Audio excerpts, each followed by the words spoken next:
Thank you very much. It's a great pleasure to be here again. I was here a couple of months ago, and I got a lot of love from the media people here. I want to thank you so much.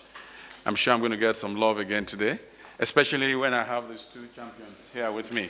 You will have no choice.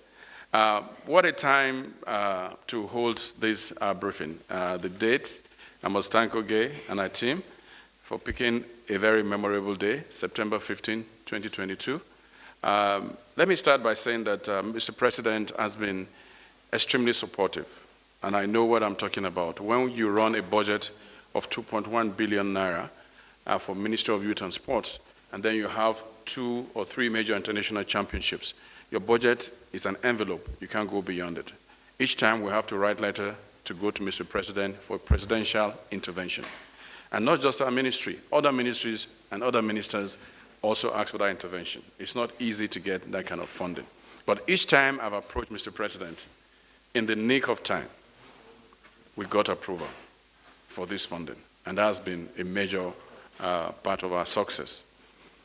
The last time I was here, we spoke at length about our performances at the Olympics, where we got 2 medals, the best performance in 13 years, if it's benchmarked, where we had about 6 or 7 different highlights in which we set records at the Olympics. But also we did say that we move on to make sure that we improve our performance at future competitions.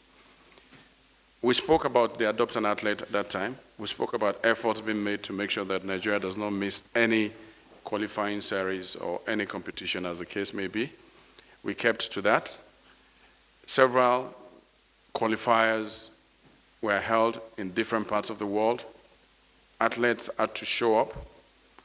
We had to do a national trial where we brought all our athletes to Benin, Ogbemudia Stadium, to compete so that we could build Team Nigeria. But I think the most important is that these athletes, wherever they were, whether home-based or foreign-based, were showing up for the competitions that were needed to get the rating they needed to get into the club of those that would compete at that level. From Benin, we built our team. The federations did their work. We decided to go with 9 federations. We did some data mining.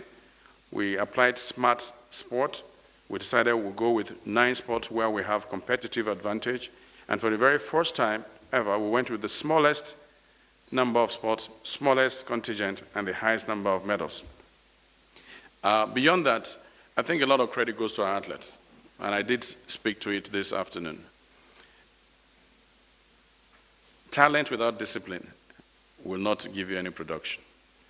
Our athletes have been disciplined, they've been focused, they've been committed. Even when sometimes our resources cannot get to them early, we had that understanding.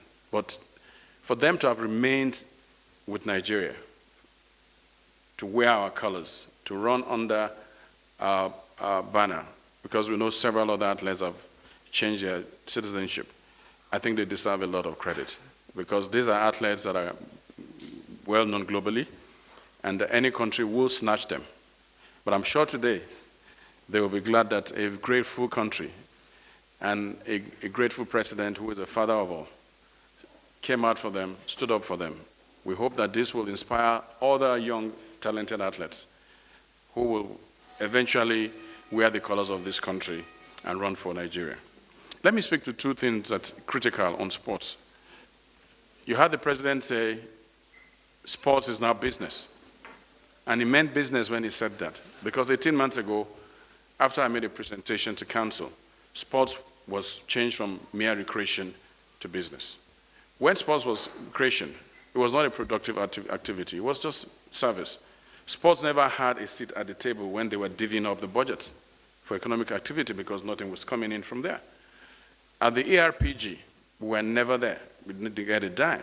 But because sports was reclassified and we started working on the policy to take to council, for the first time we had a seat at the table at the ARPG, the successor plan, which is the National Development Plan, 2021 to 2025, where sports got 80 billion and youth was allocated 60 billion. Of course, the funding of that national development plan will be by both the public and the private sector.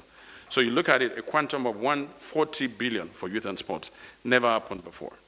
But beyond that, the national sports industry policy that has at its center a business model to leverage on private sector funding, that policy is ready. It's just waiting for the time we're going to present it to the council for approval. And that policy is driven by 3 triggers. We call them the 3 I's and 1 P. Infrastructure. You can't have sports development, you can't have sports as business without infrastructure. The second one is investment. You need public and private sector investment to drive it. It's the same all over the world. The last one is incentive. The government must provide a bouquet of incentives. Why will I spend 1 million for sports development and infrastructure and get nothing in return? No return on investment. When I can spend 1 million in producing cement and get return on investment. We want to change that. So when you invest in sports, there are some incentives, tax rebates, single-digit loans, national honors and medals, etc. We hope that this policy would deliver for us. We've seen corporate organizations, more than 14 of them, support us, raising close to $1 million that went directly to our athletes. We've seen 2 wealthy individuals, Dangote, Babajabu, pouring in almost $2.5 million into developing sporting infrastructure. That's sports as business, already, taking off. Yesterday, after FEC, I ran to Lagos. Premium Trust Bank, a bank that is just 7 months old, has bought into that idea of sports as business. They were the first bank to make Toby Amusa and Ese Brume their ambassadors, sports ambassadors, and that comes with a lot. It was a big ceremony we had yesterday, and we believe that the season is here. We'll get the right policy to drive it. Even our athletes, a lot of value will be placed on them because they sign endorsements, which never happened before. So for sports, as the focus is now, that's where we are. We're preparing for France 2024. Already we have a big Philip from Oregon. We have a big Philip from Commonwealth. We are unaware that right now, a lot of people want to beat us. The Jamaicans are not happy with us. Are they? The Britons are not happy with us. The Kenyans are not happy with us because of what happened. So we know that we really need to keep at it so that when we get to France 2024, the standard we have set, we will try to go above it. And I'm sure that our athletes can do it. Youth development, of course, I can tell you off the cuff that we've only received 10 billion naira out of the 25 billion naira for the first year for the National Youth Investment Fund. We've been able to disburse to over 31,000 youth. Normally, there's a process. We send out an email. You have to reply us to say, thank you, I accept. Once we don't get a feedback, we keep your name. So over 45,000 have been approved for that loan. Only about 31,000 have responded, and the funds have gone to them, between 250,000 naira to 3 million. Whatever you get is based on the idea or the business that you put forward. Beyond that, our trainings are going on, digital training. I think the most important is the research we did as a ministry. We looked at the problem of skills mismatch. There are jobs out there for our youth, but the degrees they have cannot fit in for those jobs. And we found out that cybersecurity, the jobs available in cybersecurity in Africa alone is 1.5 million jobs. In this country alone, more than 350,000. That is, there are organizations looking for a cybersecurity expert, certified. So the ministry last month partnered with Allogen. And when we put out the call, after 3 days, 61,000 youth applied for cybersecurity training to be certified. As we speak, we've trained about 6,000 have graduated. They will get their certification. We can't train the 61,000 because there's a cost implication, but we will take them in batches. And then, so that's the kind of thing we're doing. 120 digital skills. We have decided there are 15 of those digital skills that are relevant in our economy and that you can also outsource. You can sit here if you have that skill and work for a company in Asia, in India, in the UK. And that's what we're doing. We're being smart about our approach to solving the youth problem. The whole idea of entrepreneurship is key. The entire 75 billion naira approved by Mr. President for NYF is for entrepreneurship. You have an idea, you have a skill, that money is going to support you. It might be small. What is the final bus stop for us when it comes to youth development?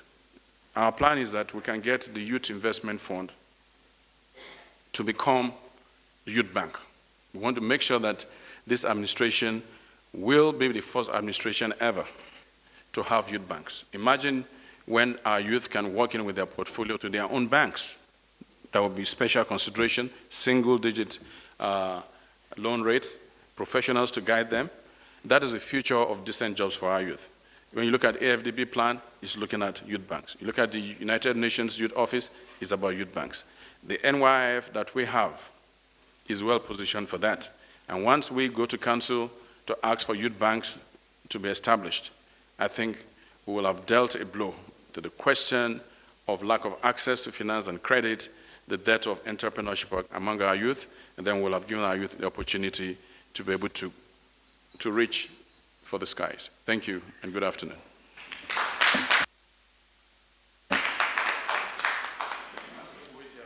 No, it's it, sir. Thank you very much, Honorable Minister, for that wonderful, apt presentation. At this point in time, the hands.